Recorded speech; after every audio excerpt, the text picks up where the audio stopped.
Hello. This week's episode is Little Girl Lost, and oh boy. This is one of those episodes that has a very far-reaching sort of cultural reach. It's been around, it's done stuff since its first inception.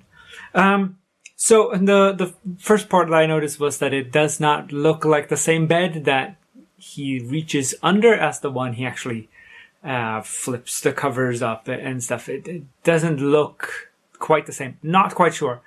Then the camera pans and you actually get Rod in shot. We haven't seen him in that many in this season as opposed to season 2. And he talks about, this little girl has lost.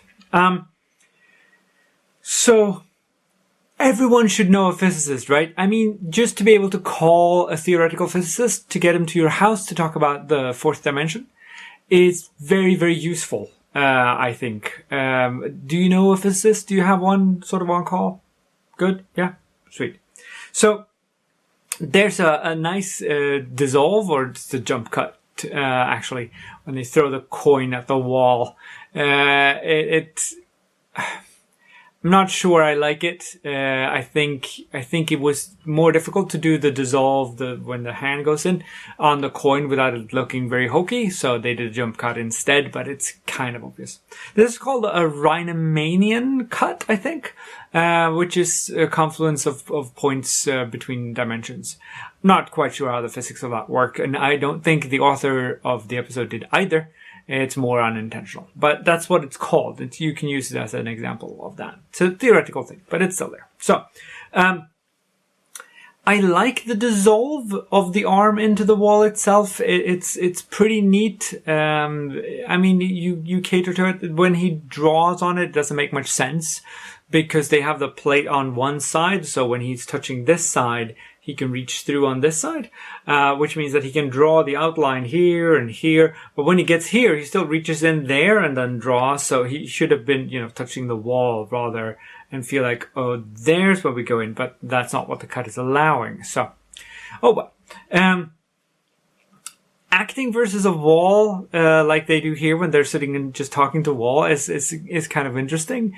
They just have to emote as if they're hearing something but they're literally talking to a wall, which I thought was kind of neat.